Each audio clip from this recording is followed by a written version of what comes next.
Hello, I'm going to be giving my first impressions of The Crow, a cinematic adventure that is designed for everyday heroes, a role-playing game system based on the Open Gaming license. This is not the full review. This is just my first impressions of looking at the material. So if you want, I will be posting up the full review, and when that is published, I'll add the link into the notes, into the comments of this post. And then if you want to follow me more directly, you can check out my author page at guildmastergaming.com or go directly to the blog that's linked through the author page of guildmastergaming.blogspot.com. Now, if you like this, I ask, please like it, share it to people that you know that were real fans of The Crow and might be interested, and subscribe to the channel, because by doing that, it gives me more options of what I can do. So what I'm going to do first of all is share the screen. So because this was in a PDF file. So here is share. There we go. Here is The Crow. As you can see, it's a cinematic adventure compatible with everyday heroes. Now we'll take it from there. So we can go through it and go to 2 pages. There is the credits for it. Publisher is Todd Scott. Project manager, Jennifer Barnett. We have the game designer is Chris Guber-Ramsley, and we got the adventure design and editors, layout design, cover art with David Chen. We have map artists and a number of interior artists.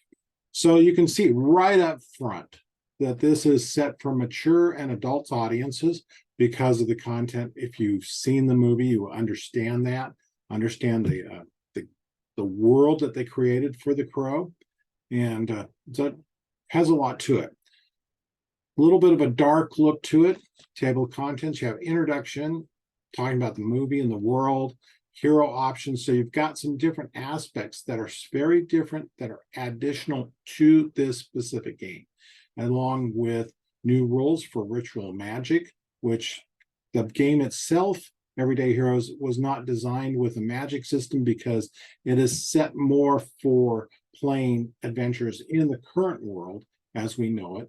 And as you've seen before, I also did one they were doing for the Escape from New York, which is another cinematic adventure that I was looking at. And that one, again, is not a magic system. So you do have some advice and the actual adventure. Then the cast of characters all the way through. So one thing I do like is you can tell they are immediately starting off, giving a look so you can understand that it's what it's related to in terms of the movie, and giving all the terms and everything so you have the same thing. Different hero options: abused, counterculture, called escapee, near-death experience, the cult family, saved by the spirit, street rat, and suicide survivor. So it does have some things that are very, very different, a little bit more, like they say, the mature content you can see from right there, and different professions. So very much going right into some of the other aspects that you would see that for the movie. And kind of classes goes into a little bit more information here about the classes and who the type of people are. Kind of giving the whole aspect of the spirit people and how that ties in from the movie,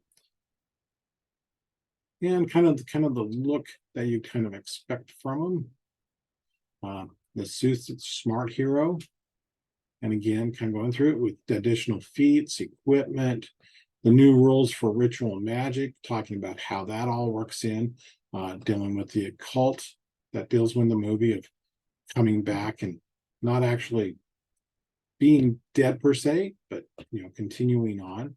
The adventure of the prayers of the past, an adventure for characters of level 5 to 6. So this is actually, you probably need to develop characters that looks like a little bit higher. Here it is. Just like in their other ones I've seen, here is a QR code, so you can download the soundtrack for the game, so you have a music that is kind of appropriate to what you're looking at. You got some themes here for the storytelling to kind of build it up, adventure hooks and timelines. It's going to be set up into a little bit more of an aggressive game for the characters, a little bit more, like they said, mature content, a lot more fighting, dealing with things, skip by the maps. Great art that kind of fit right into the feel of everything. There's Act 2. Again, dealing with some of the artwork there that you can see. Just it has that kind of that grungy feel, the darker feel of as portrayed by the movie. So it's going in to build out more of the world all the way around. And then you have the supporting cast. Here's the crow. So you got humans, spirits, and creatures. Everything kind of set up so you can go in and have a quick reference for all the major characters as they come in to play. So my first impression is they've done a good look to get the feel of the movie. If you haven't seen the movie and you're looking at this game and it's seen of interest to you, then definitely you probably want to check out the movie first to see if it's something that you kind of feel into it. Because I know from my experience with the movie, I mean, you're dealing with a little bit of a horror setting, a little bit darker. You know, Evil Genius Games here has kind of even said this is going to be for mature adults. So here's as it says, the back cover. So we got some tragedies never rest, even after death. Every culture in the world has myths about the souls traveling to the land of the dead and warnings about their return. But what if you could stare into the eyes of one who once loved or catch a glimpse of them skipping along on a rain-soaked night, years after you were put into the grave, one last time? How much is it worth? Okay, so this is going right into using the cinematic setting of The Crow so you could play it as a role-playing game on your tabletop. So thank you for joining me for the first impressions.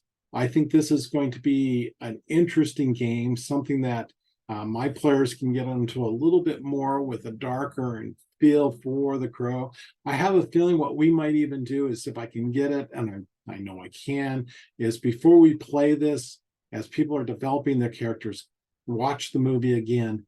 So make sure they're all familiar with that whole setting. I think it's a great way of setting up these cinematic games, these cinematic adventures. And I think it's going to be fun with a little bit darker of a horror twist. And I think we have a right group to do it.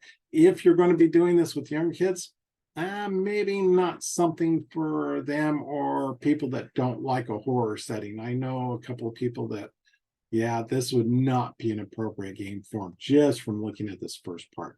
But I think for my general group, this is going to be an interesting, fun adventure to work through.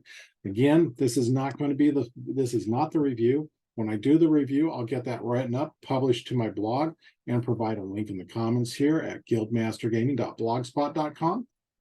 And you can follow and find out more about me through guildmastergaming.com. And if you like this, please like it, share with people that you think might be interested in this type of game, and subscribe so it gives me the ability to provide more and different things for you to see.